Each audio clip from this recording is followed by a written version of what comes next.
Assalamualaikum warahmatullahi wabarakatuh. Kami dari kelompok 2 ingin mempresentasikan hasil diskusi kami yang bertemakan konsep harta. Kelompok kami yang terdiri dari Ahmad Yusuf, Alfani Anggraini, Indri Duyanti, dan saya sendiri Putri Puja Rahayu. Materi yang pertama akan disampaikan oleh Ahmad Yusuf. Macam-macam harta. 1. Mutakawin dan ghair mutakawin. Yaitu harta mutakawin ialah harta yang boleh diambil manfaatnya secara syara. Sedangkan harta ghair mutakawin ialah sesuatu yang tidak boleh diambil manfaatnya secara syara. Yang kedua adalah istiqlaq dan istimal. Harta istiqlaq ialah harta yang dapat diambil manfaatnya dengan merusak zatnya. Istimal, harta yang dapat diambil manfaatnya dan zatnya tidak berubah serta tidak habis dengan satu kali menggunakan tetapi tidak dapat digunakan. Yang ketiga ada matkul dan ghair mankul. Harta mankul ya harta yang dapat dipindahkan dan diubah dari suatu tempat ke tempat lainnya, baik tetap ataupun berubah kepada bentuk yang lainnya. Harta ghair mankul ialah hal yang tidak bisa dipindahkan dan dibawa dari suatu tempat ke tempat yang lain. Yang keempat ada ain dan dain. Harta ain adalah harta yang berbentuk benda. Harta dain adalah sesuatu yang berbeda dalam tanggung jawab, seperti uang yang berbeda dalam tanggung jawab seseorang. 5. Maklum mubah dan mahjur. Mamluk adalah sesuatu yang berada di bawah kepemilikan, baik memiliki pribadi atau badan hukum. Mubah adalah sesuatu yang pada asalnya bukan milik seseorang. Dan mahjur adalah. Baik, saya Alfani Anggraini ingin melanjutkan yaitu macam-macam harta yang keenam, yaitu harta yang dapat dibagi dan tidak dapat dibagi, yang dimana harta yang dapat dibagi adalah harta yang apabila diberikan oleh orang lain itu tidak mendapatkan kerugian apapun. Sedangkan harta yang tidak dapat dibagi itu adalah harta yang apabila dibagikan oleh orang lain dia mengalami kerugian.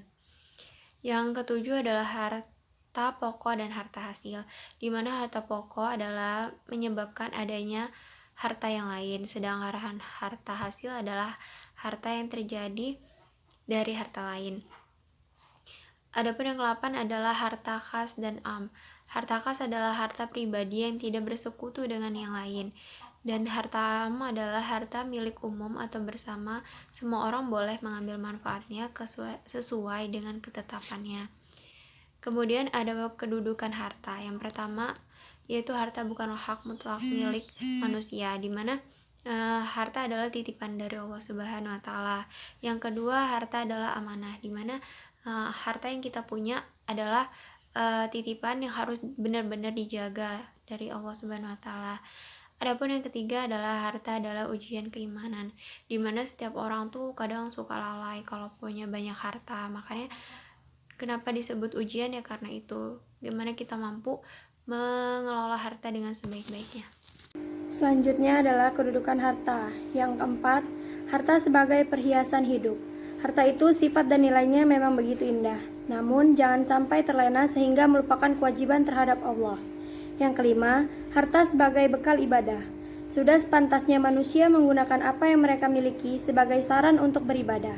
Yang keenam, harta diperoleh melalui usaha. Harta tidak datang dengan sendirinya.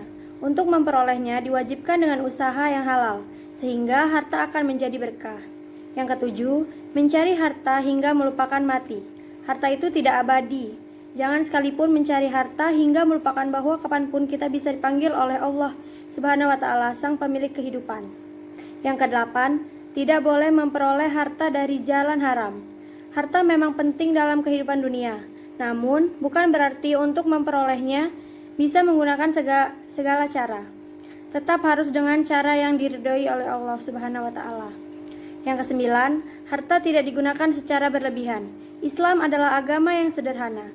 Allah dan Rasul pun menyukai kesederhanaan. Daripada digunakan dengan berlebihan, sebaiknya digunakan sebagai sarang pahala. Yang kesepuluh, aturan membelanjakan harta. Islam mengatur segala aspek kehidupan manusia maka Islam memberi batasan dalam membelanjakan harta. Terima kasih. Baik, di sini saya akan membacakan materi yang terakhir, yaitu tentang fungsi harta.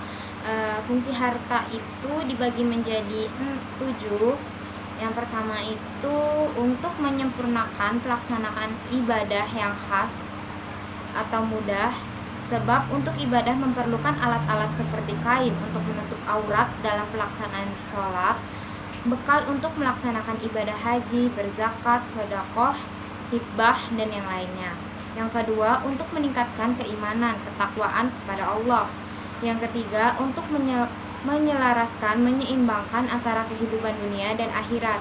Dan yang keempat itu untuk meneruskan kehidupan dari suatu periode ke periode berikutnya.